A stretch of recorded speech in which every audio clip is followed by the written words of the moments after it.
Have you ever tried meditation, breath work, or have you got in the ice bath and you just notice that your body and your brain just doesn't switch off? Relaxation isn't something you do, it's something that your brain and nervous system allow. If your system has learned that safety equals stillness, then you relax. But if your system has learned that safety equals movement, control, work, then stillness might feel unsafe to you.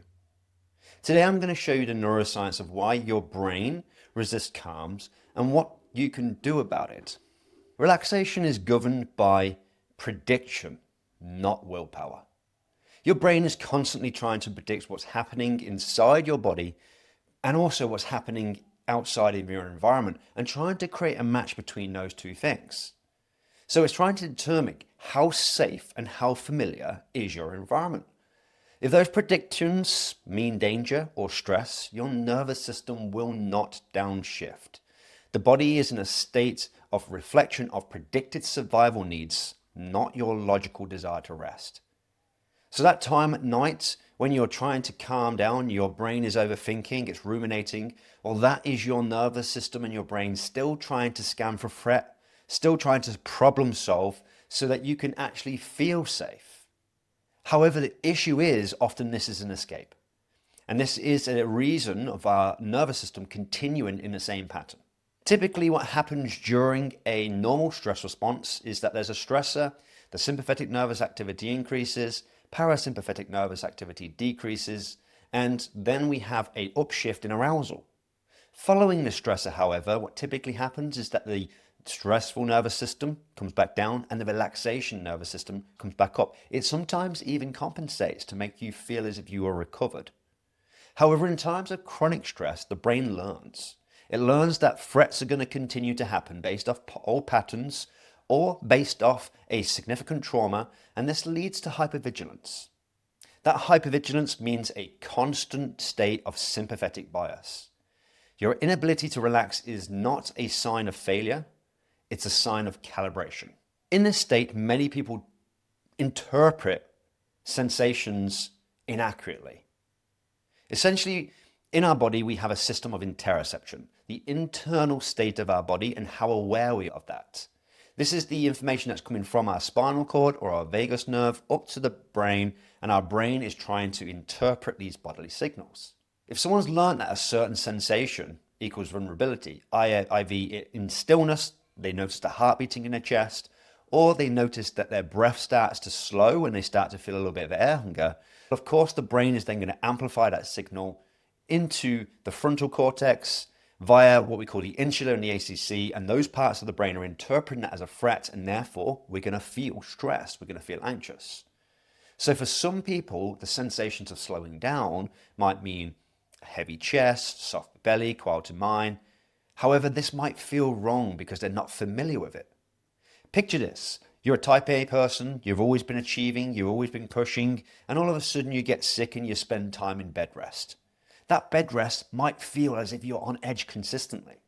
This is because your brain is anticipating that you're going to wake up in the morning, go for your heavy workout, have your ice bath, do your Wim Hof breathing, whatever it is, have your coffee, then you're going to work all day, and then when you're going to get back, you're going to still continue to sit with your family, you're going to try to do some personal development, maybe even go to the gym again. That has become the prediction. Now all of a sudden you're laying in bed sick, and you're feeling anxious, and you're feeling nervous. But perhaps this is actually just your nervous system saying that it's time to reprogram the system. Because this has consequences not just to your psyche, but to your physiology in general.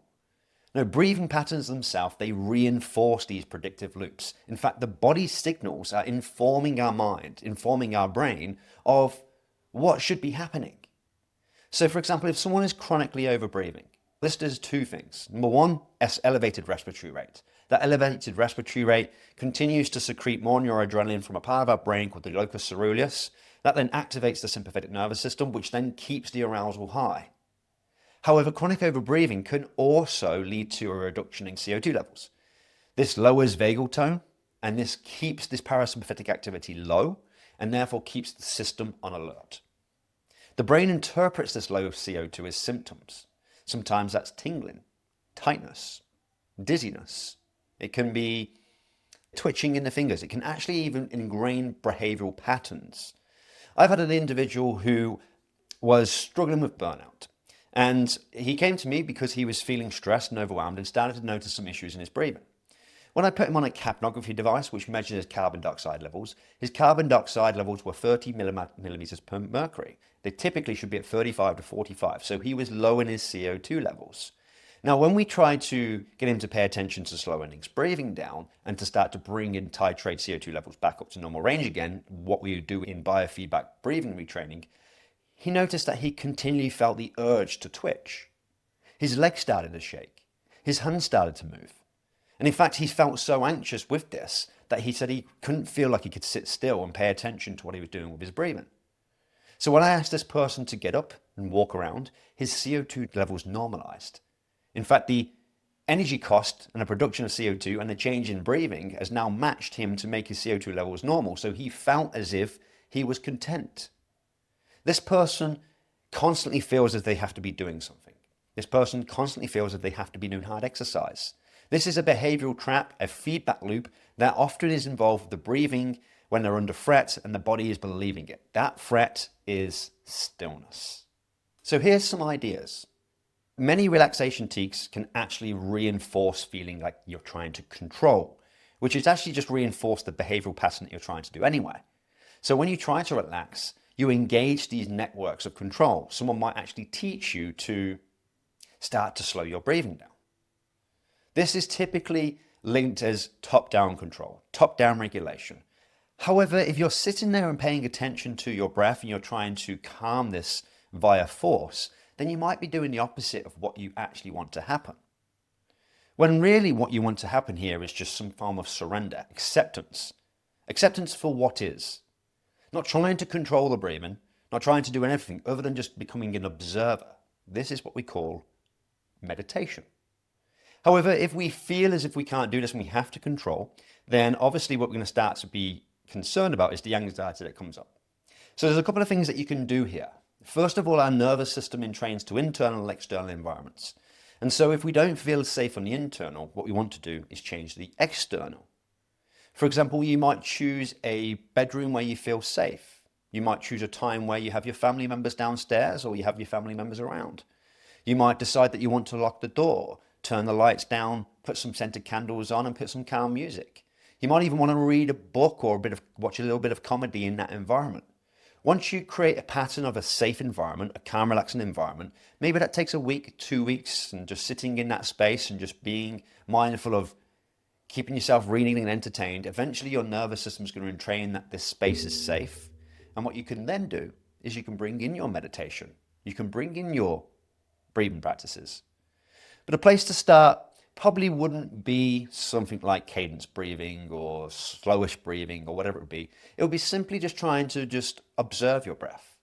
Trying to allow your breath, exhale, just to surrender to it naturally leaving the body.